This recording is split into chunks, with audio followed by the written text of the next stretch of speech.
All right, welcome football fans to another extravaganza, explosive action in the exciting world of football. So much to talk about, and it's already guns are blazing as far as Nigerian football is concerned. It went haywire over the weekend, and fortunately, I was not able to take advantage of that weekend to give us all of the exciting news. But we're here today, Monday, to make sure that our viewers all around the world get all the expose, all the facts, and of course, all the figures right as far as that one is concerned. My name is Jerry Apelohai, saying welcome once again to Locker Room on VOP TV. So much to talk about in the exciting world of football. Euros is already down. We already have 5 games down the line. We've seen England, we've seen the host, Germany, destroy Scotland, and of course, we've seen Spain versus Croatia, and currently there's Belgium.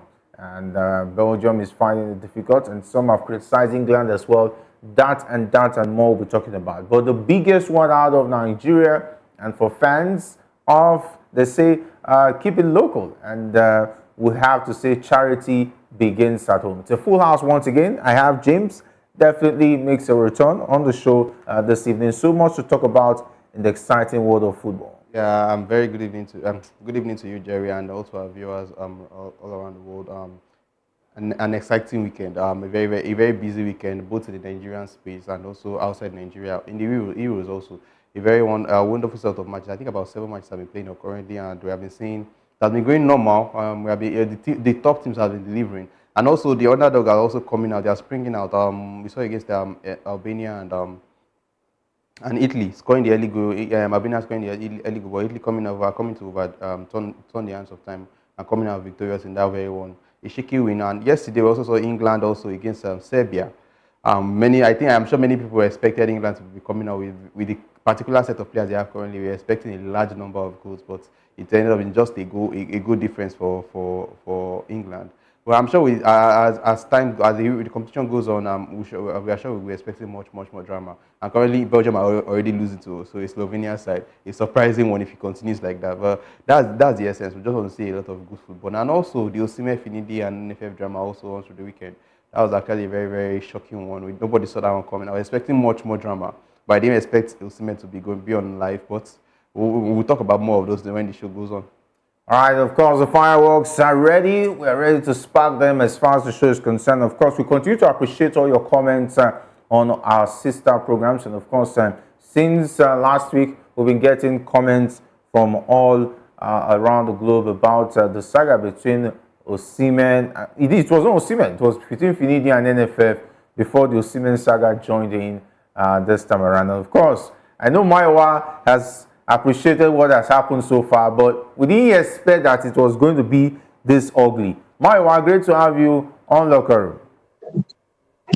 Well, it's always amazing to be here. I mean, I think the Finidi and NFF saga continues. I mean, to be honest with you, I was listening to Michel Obi over the weekend, and he echoed the same sentiment I have. I mean, to be honest with you, I think Finidi made the right decision. There was no point, telling him that you've given him the job and, coming out and pulling the rug under his feet. I mean, if I were to be Finidi, I would have taken the same decision. And him resigning from that position means that, I mean, I think I think this should send a very clear message that you don't take what you have for granted. In as much as he didn't do well in the 2 games, the way NFF treated him, I don't think it is the appropriate way. However, like I always say, it's a good, Monday to talk sports. Thank you for having me. All right, talking about the issue between Finidi and NFF, let's address that quickly before we go over to what happened between him and Osimhen. I think it will not be fair to say that all unfair and say that the NFF is fully at fault. Because one, let's not also forget the NFF is not an autonomous body. And they've proven that they are not independent. In spite of the fact that the statute says that the NFF should be independent from any interference and so on and so forth. Because what makes a man mostly being able to say much and decide what happens in his home is when he's able to bring the money out. and of course sort out the responsibilities at home. That makes you a man, for instance. The NFF has proven they are not the man of the house, because now they have to go to the sport minister and go to the federal government to beg for money to pay the coach of the biggest brand, as far as football is concerned, in Nigeria, or even in Africa, one of the biggest brands as far as football is concerned. And if they continue to live like that, they will always be at the beck and call of the sports minister and the federal government. In this case, they threw out the talking about the position open, so as to make it look as if they wanted to do it openly, free and fair. When the list came out of the coaches they said they wanted, the sport minister told them, we don't have money to pay these coaches. The federal government said, there's no money. We all know the stories now. We've been hearing stories of how the federal government are spending money in building vice presidential lodge and so on and so forth. Those money, if they were used to retain Pesero, we will not be in this situation. Or maybe another foreign coach. Because at the end of the day, when you see the list of the names they are even tending as far as those coaches are concerned, they are not even far better than the Pesero that you are telling to let go. The thing is that we did not recognize the fact that we had a team that went to the final of the Nations Cup. They were this inch close to winning the Nations Cup. It was just that goal that made the difference. Maybe they would have gone to penalties, maybe it would have been 50-50. We had a goalkeeper from nowhere who became one of the best goalkeepers in Africa at the moment. Talking about Stanley Nwabali. Prior to the Nations Cup, nobody knew Stanley Nwabali. We were all worried that we are going to the Nations Cup, we don't have a standard goalkeeper. True or false? That's true. Going to the Nations Cup, we had a defense we're not too sure about. Chusekong was there, fine. But we saw a different Chusekong at the Nations Cup. Chusekong became a beast, became something we've never seen before. And he was one of the best players at the Nations Cup. What did we do with that brand? What did we do with it? We went to the Nations Cup where our midfield, we were not even sure about our midfield. True or false? When the league was injured, everybody was worried. We were practically not sure of the whole team. Yes, we were not sure about. The only thing we were sure was the attack. And coincidentally, when we go to the Nations Cup, players started dropping out through injury. Yes. Victor Osimhen was the only proven striker in that attack going to the Nations Cup. But what happened? Victor Osimhen, how many goals Victor Osimhen scored in the Nations Cup? But we went to the final. What did we do? We forgot that we went with a team that was not that good, but went to the final. The NFF just shows they don't have the good intention of Nigerians in the heart. That's the number one thing I have to say. So, because it's rather sad. From the beginning, Finidi was not even expected to be in the picture. That's what the issue. When he came, let's forget. Let's not even talk about Finidi's flaws. So that's one thing. Finidi proved that he's not good enough. That's the truth. We're not even talking about that. He's not good enough to handle this team. We should even focus on the NFF for setting him up for failure. That's the first thing. Finidi knew the issues on ground. You understand? If he knew the issues on ground, he shouldn't have accepted the job. He should have said, no, still go and get a technical advisor. I'm not ready. He's not fully ready. He didn't learn anything from what happened during his time being an assistant to Pesero. He didn't show that he learned anything. At least he would have seen all the politics that was going on. What is the relationship with the players? Players like Ahmed Musa, Chusekong and co. He shows that he does not have a good relationship with these players. We mentioned this. Maiwa, talking about the relationship, it showed even when the two friendlies came into play, the friendly against Mali and against Ghana. It showed that there is an issue between him and some of the senior players in that team. And if you're having that issue at your start, you're already setting yourself up for failure. The thing was, handwriting was on the wall that there's issue already with those players. And those players would have given feedback to Osimhen that this was the treatment they got when they came for the friendly against Mali and Ghana.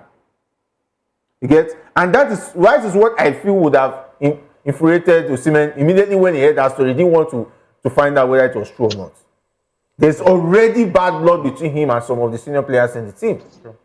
And if Osimhen had told you that I want to still come and at least encourage the players, why didn't you let him come? What was the pride in this? Since you are not playing, there's no need to have you. I don't need you. I can do it without Osimhen. I can do it without Victor Boniface. And he started Paul Onuachu. Who is to blame? You are the man who called the shot at the end of the day, and you made the wrong decisions, and you don't want to be corrected. You cannot be judge over your own case. You cannot be the judge and the jury. That is the pure situation. I don't know whether you share my view, Maiwa. Well, so let's unpack the situation one after the other. I think, to be honest with you, I think there is a need for our Gen Zs, and Osimhen is a Gen Z. There's a need for them to learn a whole lot. I'm not very sure that the Gen Zs and the rest of that. The live Osimhen made, there was no reason for it. It shows how rude Osimhen is and how disrespectful Osimhen is. See, the thing is this. The coaches and players, they have disagreements. If you have heard the report, the first thing you should have done is to, approach the coach and seek for clarification. What would the life do? To be honest with you, I think there were a lot of comments that was made in that live. Even Jude Gallo was telling Osimhen that he should go off the live and remain silent. I mean, it shows how high-handedness Osimhen was, how rude Osimhen was, and the thing is this, a whole lot of them are so prideful, and it goes a whole long. Do you know that when I was listening to Michel Obi, he was making mention about the for the lack of better word, the nonsense our so-called stars they do in their camp while trying to come and represent Nigeria. To be honest with you, Osimhen does not have any right, to do that live. He was so disgusting. He was so very rude. And if I were to be the next coach, I would not invite Osimhen again. I mean, what he displayed, what he displayed. Mayowa, thank you very much. Thank you very much. I, for one, have had the experience of Osimhen's rudeness. I can say that for a fact. The thing is that when it comes to Osimhen, I've had an issue between him and his talking about his former agent. I still have the videos that I've deleted some of the videos. It went viral. This is not a private issue. The thing went viral. That was last year, where he had an issue with his former agent, who happens to be his brother-in-law. And that issue generated to the situation where they were even threatening the elder sister. Osimhen is someone who doesn't even listen to his elderly ones. Forget about his issue with Finidi George. You could see him in that live video. He was saying, if you stop me, I'm going to nod you, which was a violent speech coming from a professional. He always brings his street. He thinks he's the only one who has been to the street and so on and so on. The likes of Cristiano Ronaldo, they all grew up in the streets. But Cristiano Ronaldo will not do a live and start insulting his coach, no matter what happens. He had an issue with Eric Ten Hag. Did he go live and start saying he was going to headbutt his mom or anybody who talks to him? No, he didn't do that. But what he did, and eventually at the end of the day, when the matter has already looked like it has died down, he had a one-on-one interview with Piers Morgan. And he told the world what actually happened from his own perspective. So that is what top players do. What I expect Osimhen should have done, he should have at least reached out to his PR guys and say, okay, how do we respond to this story? Should we call Finidi and ask him, did he say this or not? Even if Finidi said that, you release a press statement through your PR guys and say, this and this is actually the story. These are evidence and there was nothing of such. Simple, clear. You don't need to go live and start showing your rudeness and start showing that you are on count. And this same issue happened between him and his brother-in-law, even to his own sister. If the elderly ones don't talk to Osimhen, they are afraid of him. He has a short fuse. When any small thing happens, he can go haywire and everything, he can destroy everything. And it's not good for his football career at his young age. He's the current African Baller of the Year. He should lead by example. Forget about whether he's Gen Z or not. How old is he? At least he should be able to tell himself some truth. So I didn't expect that from Victor Osimhen. It was really, really uncalled for. Truly, truly uncalled for.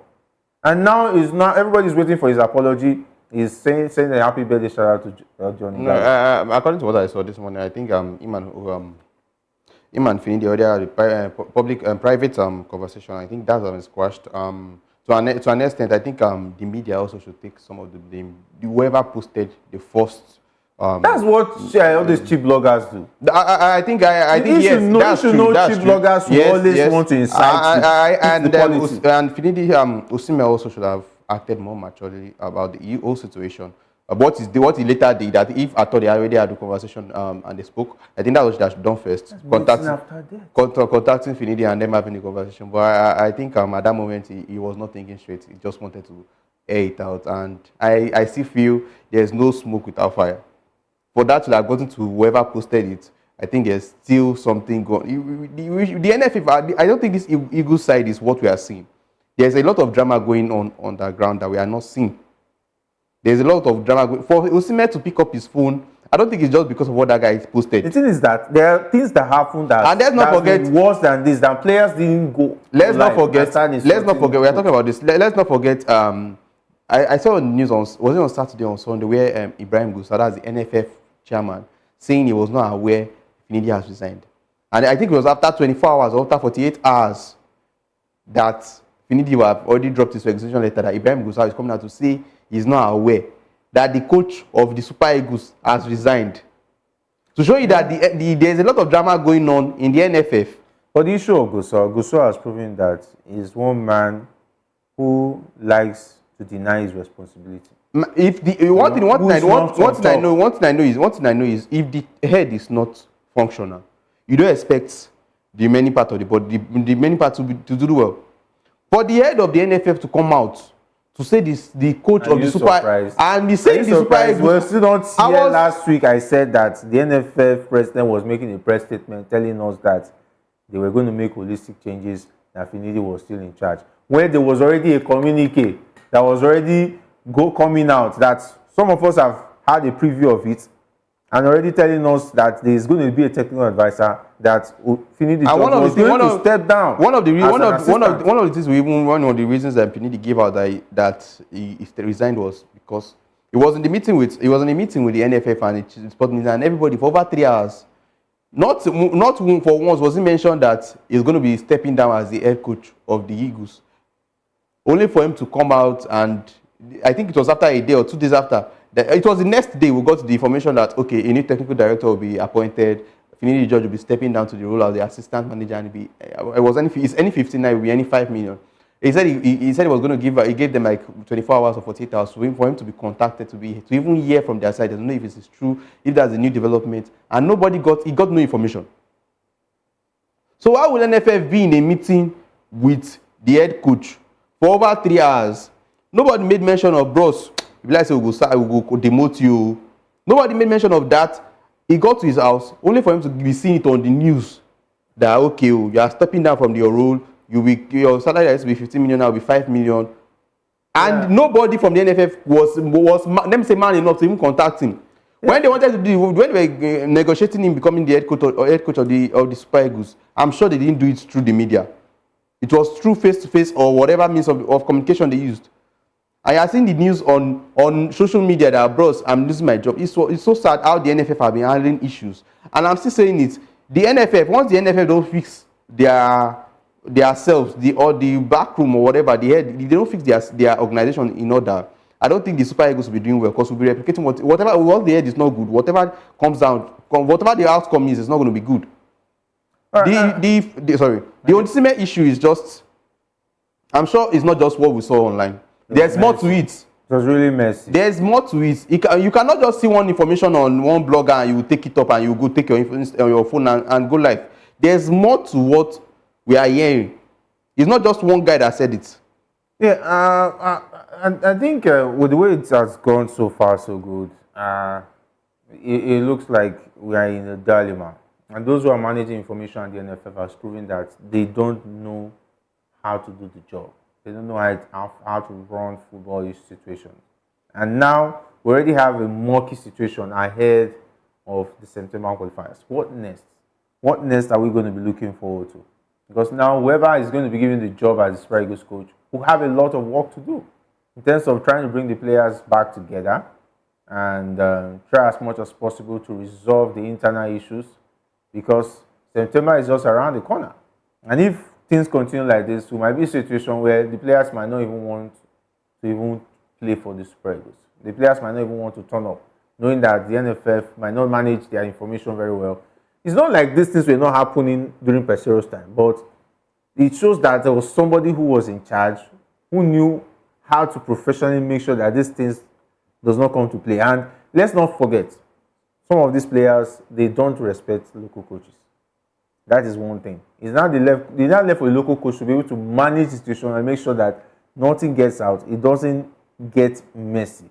And I think that is one other area Finidi George was not really lucky to find when he got there.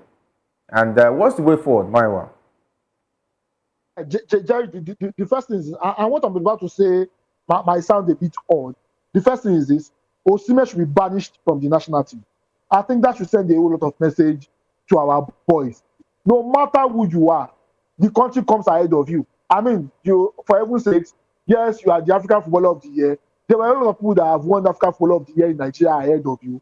It's not as if you are the best in the whole world. Yes, you won the African Footballer of the Year, whatever it is. The next season, you couldn't really cut it with Napoli.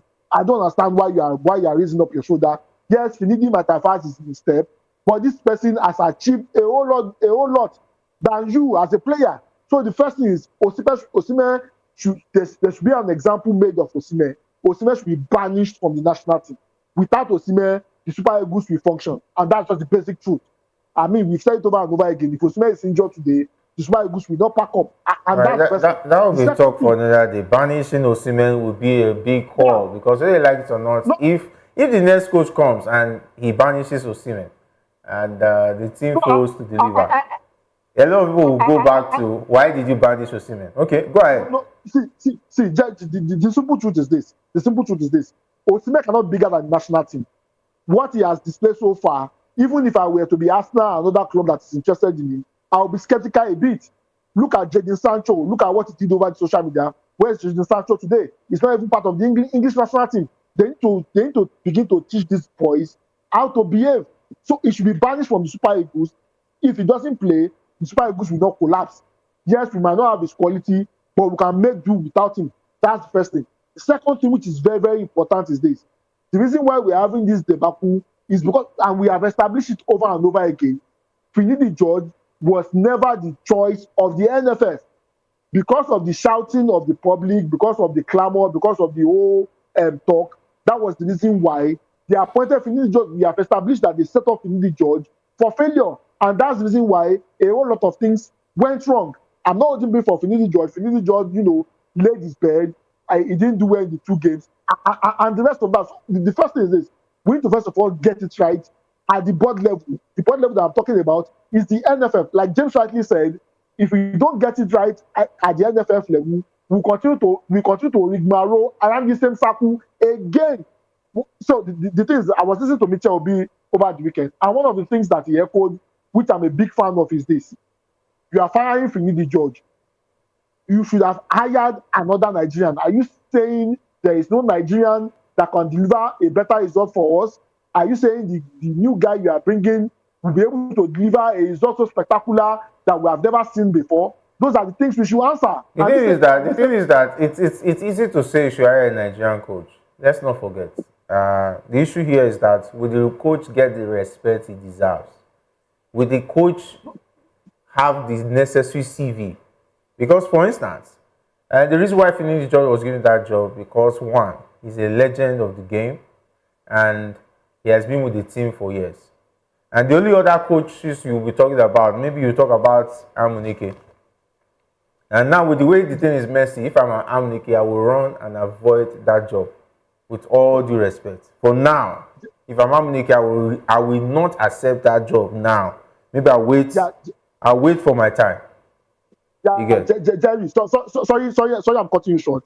There's a particular Olise who had an issue with Enyama, and that was the last time we saw Enyama in the national team. Yes. Enyama has left the national team for over how many years now? As the Nigerian Super Eagles packed up, a Maduka Okoye has come, a Kali Peme, forgetting that he had issues with his health and just if not for that, he would have still been the #1 for Nigeria and just for that. We've had a whole lot of goalkeeper come after Enyama. The thing is this: any player that will puff off his shoulder to any coach, any local coach, should be banished from the national team. I keep saying it. None of these guys should be above the national team. Whether, for example, let's say I don't have an experience and the NFF decides to hire a James. provided NFF has hired James, James is the coach of Nigeria. Any player that is willing to wear the Nigerian jersey that will not respect James, even though James does not have the CB or whatever it is, but the moment they've appointed James as the coach, James remains the coach of Nigeria. As a player, you need to fall in line. If you cannot fall in line, then get out. That is the kind of message we need to start sending to these boys. To be honest with you, the disrespect that goes on in the national team for our local coaches, sometimes I cannot stomach it. I mean, I heard the whole of the thing is that where you start also matters, because everybody has his way he manages things. Why did we not have this issue under Amadou Shaibu? Let's not forget. Why did we not have these issues under Stevie Okechukwu Keshi? May they so rest in peace. Because they found a way to manage the situation. When Amadou Shaibu was relieved of his duties, the thing was told that in 2002 that Amadou was not taken into the World Cup. Players like Olise pulled out, and since then Osimhen retired involuntarily, and some other players left the team. And it was only players like Okocha and Kanu that still went with the team, which some of those players like Olise felt they betrayed them, and alongside Amadou Shaibu. You get? Because now he was a local coach then. If the players could sacrifice the international future for a coach they believe in, who was a local coach, because they respected him so much, that shows that there are some local coaches who have cut their onions, who have done their job, and they have earned their respect. For instance, we are talking about the former captain of the Super Eagles, Olise. Let's not forget his own situation. Well, he didn't even help himself too. He has a short fuse, more like another upgraded Osimhen. When something happens, he goes haywire. I know the story that happened between him and Vincent Eyama. That is a story for another day. Of which Victor, talking about Olise, has his own fault, majorly, in managing that situation. You have to manage egos. Back in their days as footballers, they also had egos. But coaches like West Ham was able to manage it, and that is why you did not see it in the news. That is why it was not on live. That is one thing we are saying.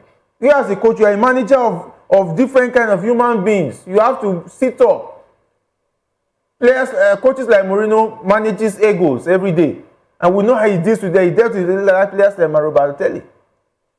That means if you have a player like Mario Balotelli play for the Super Eagles, you will just tell, please, I don't even want to hear, don't even come. Just stay at home, even though you are good. They will not even try and say they should invite him. That is it. You need to be able to manage situations like this. But then will not permit us to go on and on about that, because we have to talk about the Euros. And the Euros, so far, so good. We've seen various beautiful goals. We saw Germany dispatching Scotland. And we've seen, we just recently saw Romania putting Ukraine where their money where their mouth is. Mikhailo Mudryk, I don't know. Maybe he took the Chelsea form and went. funny how Lunin. Well, let's say he had the off day. Today was not just today. Considered goals that nobody would have thought a goalkeeper of Real Madrid would be conceding in a new competition. I think I saw the 3 goals that were scored. I think 2 of the goals are goals I could have been able to save. And it was rather embarrassing in considering those goals. And Romania winning their first championship match in 24 years.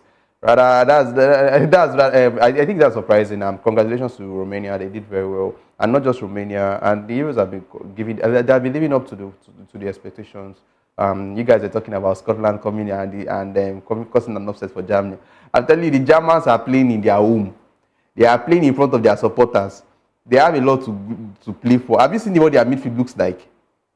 The German side, they have the Toni Kroos, they have the Gundogan, they have the Florian Wirtz, and I'm trying to remember. Musiala. Germany didn't come to play in this championship. I think this Euros will be a very good one. It's actually doing very well. England is the only thing that has produced. I know why you're paid about England. I knew they were not going to. I knew yesterday match was. I just expected more from them yesterday. Southgate and his boys. Come on. You know, sometimes the best team starts poorly. You know, if you did you see their game? See, that's how best. Please, did you see the game yesterday? The teams that eventually go to the final might even start very poorly. I want to know if my wife saw the game yesterday. You know, So yes, I saw the game, and England is the only team that spoiled over 1.5 for everybody. I mean, you just see the nail on the head. Minus over You are hitting the 1.5. nail on the head. Minus over 1.5. England played as if England played like Burnley itself was even more attacking than them. England played like a Shondite of Burnley 3 years ago.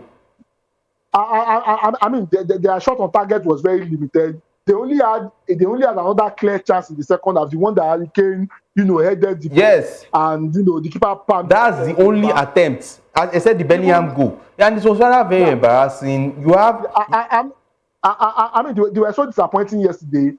I expected a whole lot of them. I expected a whole lot more from them, but they didn't deliver. I mean, the guys came out in the second half and they outplayed, the English national team. After the goal from Jude Bellingham, Nothing else switched off. It seems that they switched off and they were struggling throughout the game. To be honest with you, we've said it over and over again. The absence of Maguire really showed in that game yesterday. The absence of Maguire really showed in that game yesterday. I mean, they were very conscious. They were not too confident about the defense, the central defensive clearing of and John Stones. So I mean, it was really showing yesterday. To be honest with you, I won't be surprised if they don't go far, because I mean they struggled yesterday. If the other team are taking their chances, probably maybe the game would have ended in a draw or probably a win for them. I was just so disappointed with that display, to be honest with you. But the stats does not agree with you guys, because if you take a look at it, the shot on target, I did not see the game, so I will depend on the statistics. That don't tell you the full truth. If you go and check the stats, wait. That same stats. Wait, let me drop one thing. Why Serbia had only one shot? Let me tell you one thing. If you go and check the stats, okay, the stats will tell you that Phil Foden had a better game than Saka. But nobody in his right mind that watched that game for 90 minutes will tell you that Phil Foden was better. Please, my line. Look at the ball possession. England had 54. Why Serbia had 46. Stats don't tell you the full truth. No. Stop saying that. Jerry, okay, go ahead. Jerry, the ball possession was more of possession in the English half. Thank you. They were not progressing. But England team were more of the ball. If 54%, they were not progressing. They were playing in their own half. They were passing. Okay, they were not making an advance. And please, going forward, let them not even think of using Trent Arnold in that midfield again. No, Arnold was messing up yesterday. Come on. I mean, he was losing a whole lot of ball. He was losing a whole lot of ball, and it was also unfortunate that the Serbians could not take their chances. If they are taking their chances, they have probably gotten one ahead of the English national team. The game was not, you can't really define the pattern of the English national team. Apart from the fact that before they scored and after they scored, immediately after they scored, they just switched off, and that's just the truth. I think with all due respect to Serbia, they had a very dangerous attack lineup. They had the likes of Vlahovic but there was no supply. Vlahovic, there was no supply. Mitrovic. They had to make sure they cut off their supply, and the only way they could do that was to choke up the defense lineup. Credit to Declan Rice. Declan Rice was like the only midfielder I saw all through yesterday. Declan Rice did an exceptional job. Interceptions, ball carrying, he did a very good job at that. In this competition, if England had lost that game, we will not be saying this. 3 points is already in the bag. That is what they went for. Yes, it's going. It's in the bag. That puts them in a good position. This is a competition that gets tougher by the day. I think they are playing Denmark next. That is where England. They are playing Denmark next. Yes. If you will see the attacking England against Denmark. Use the same lineup they used yesterday, I'm sure they are not going to get it. They are not getting the points against Denmark. Let me tell you. If they do the same lineup. It is that. All right, go ahead. Jerry, you are right. As they say, Nigeria won almost all their games with a 1-goal margin, and we got to the final. So I mean, the bottom line is that they won, and that's what is important for Southgate and the guys. However, if they play that same lineup against the Danish team, who are much more attacking minded, they go chop them, and that's just the truth. They will surely get knocked off. To be honest with you, I think the second game they need to improve. If they have any plan to go far in the competition, they will need to improve. I mean, in as much as they won the game and just so that, I was so disappointed in their display yesterday, and that's just the honest truth. All right, we have a comment online, and that's from Wilson Ogu. He says that England is not a team. Okay, he's sharing his own sentiment about the English national team. Though it's rather embarrassing. The English team, the English national team, they have the best player in the Premier League. That's in the person of Phil Foden. The young best player in the Premier League also Kopama. The best player in La Liga, Bellingham. And you can tell me that the whole 90 minutes, Harry Kane, the highest goal scorer of the year. Don't forget, for the German side. In the whole 90 minutes, they could only produce one goal, and they could only produce, I think, 2 shots on target or 3 shots on target. Come on now. No, you guys are not looking at the opposition. Serbia, no matter how you want to push them over, their qualification to this championship, they were one of the tough sides. Well, no problem. I give them the benefit of doubt that yes, it's just the 3 points starting. 3 points. It's just starting. Let's see what happens in the next match against Denmark. All right, let's see what happens in the next match against Denmark. And let's not forget there will be a game later. The game between Belgium and Slovenia is still 1-0. Yeah, it's still 1-0 in favor of Belgium. In favor of Slovenia. Slovenia is Sorry, I beg your pardon. I'm sorry. They're showing Belgium the shaggy for now. Yeah, and anyway, with what I've seen with that Belgium side, they've proven that they're also a traditional side. They can still come back and hurt them in the second half of that one. And so far, so good. I think the best team so far in terms of the matches I've played is Germany and Spain. And Spain. I think Spain should be fantastic. Spain should be giving credit. Dispersing Croatia with 3 goals, and Croatia could not even score 1 goal back. I think Spain. Yeah, that's really big. That's really big for Spain side that started with young players who are enterprising. Yamal, fantastic player. Yamal. Wow, that guy is something else. Playing way above his age. If you see the way he was carrying Gabriel. The likes of Ferran Torres and co, they need to step up. Gabriel was practically on the ground. I think Yamal beat him like over 3 or 4 times in the game, in that particular game. And funny how them not even see this. So Man City players are not doing very well in the Euros. No, I think maybe burnout could also be an issue. Okay. But they have lots of games. Foden didn't turn up yesterday. That one is number 1. Gabriel didn't turn up against Gabriel. Rodri was okay. Body was just there. Yes, so we'll just give him the credit for that. But and Jeremy Doku's side is also losing now. Let's look forward to what France will also do against Austria. France should be able to do that. Let's not say anything. It's a competition. Mario, our time really fast. We'll be back tomorrow to give you more updates inside World of Football. It's really a pleasure having you on the show. It's always amazing to be here, and I hope France, will surprise us just like the small boys in Spain did yesterday. Good afternoon. Yeah, about 3.5. Are you good to go? they will do an England on you. No, they don't disappoint. They are not Amaka. So England is Amaka. England is Amaka. They disappoint when you least expect. They are like the Super Eagles. When you least expect, they'll lose to the Republic. You were telling me that Southgate is. They'll lose to the Republic. I told that day. You're telling me Southgate. No. If you get 3 points in the Champions League, I go to the final 1-0. It's still okay. Let's see what happens against Denmark. I think that will be their toughest test in the group stages. All right, it's been a pleasure having you, James, as well. And of course, those me. behind the scene making sure the show is great. Talking about the likes of Shegun and not leaving out Sam, as well as Ikechukwu and of course Jeremiah. My name is Jerry Apelai, saying thanks for being a part of the show. If not for anything at all, please the sponsor.